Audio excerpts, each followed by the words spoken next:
Who is Brahma? Where does he come from? The ancient stories, the Puranas, are not silent on this, but they do not offer a single answer. In one popular telling, everything begins with Vishnu, the preserver, who sleeps on the coils of a giant serpent floating on an endless cosmic ocean. As Vishnu dreams the universe into being, a magnificent lotus flower sprouts from his navel. The lotus blooms, petals unfurling, revealing a four-headed god seated within. This is Brahma. Another story begins with profound emptiness, a vast dark ocean of nothingness. Into this void appears a shimmering golden egg, the Hiranyagarbha. It glows with the potential of all life. Finally, the egg cracks open. Brahma emerges, form complete, mind filled with the seed of the cosmos. A third narrative centers the supreme feminine, the goddess, the Devi. From her will, the trinity of gods emerges. She brings forth Brahma to build the worlds. Each story offers a unique lens on the creator. They teach that the origin of the universe is too vast for one simple answer. There are many paths to understanding the divine, and each story is a doorway into deeper meaning, inviting us to ponder our own existence. Once born, Brahma's first task was to understand his purpose. He closed his 8 eyes as he sat in deep contemplation. A soundless sound echoed within him. It was the sacred syllable, Om, Rigveda, Yajurveda, Samaveda, Atharvaveda, revealing the eternal laws of the cosmos, the Dharma. These were not his inventions, they were discoveries. With the knowledge of the Vedas filling his mind, Brahma began the magnificent process of creation. He first brought forth the mind-born sons, the Prajapatis, who were sages and lords of all creatures.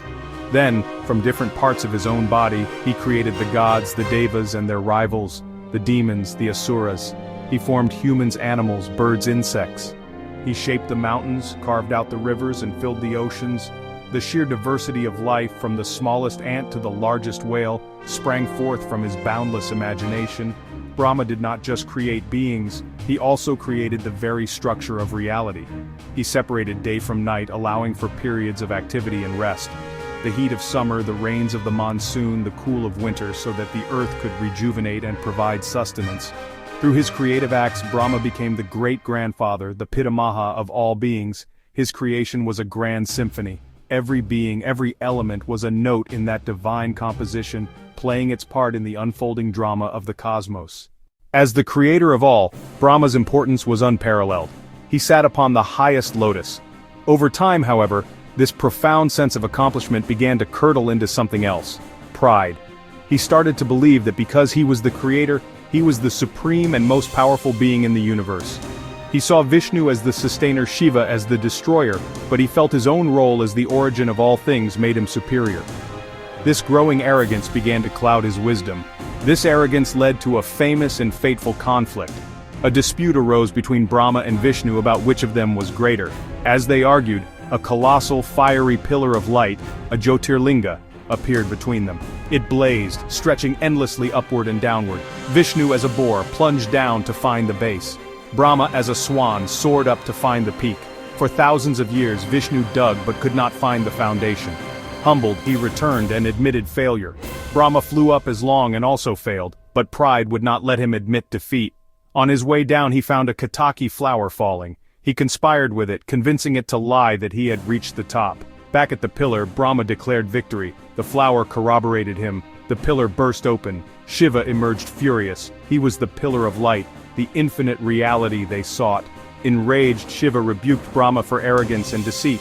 He taught that true greatness is understanding one's place in the cosmic whole.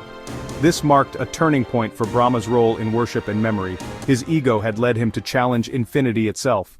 Shiva's anger was terrible to behold.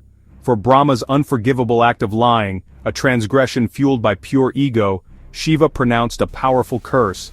He declared that while Brahma was the creator of the universe, no one on earth would ever build temples for him or offer him formal worship, but he would not be a central figure of devotion in the way that Vishnu Shiva himself would be. While thousands upon thousands of temples dedicated to Vishnu, temples dedicated to Shiva, sprang up across India, temples for Brahma became exceedingly rare. He was relegated to a secondary role in public worship, becoming a figure more present in mythology than in active religious practice. But Brahma, the creator, was largely forgotten. Despite the curse, a few places of worship for Brahma did survive, almost as exceptions that proved the rule. The most famous of these is the Jagatpita Brahma Mandir in Pushkar, Rajasthan.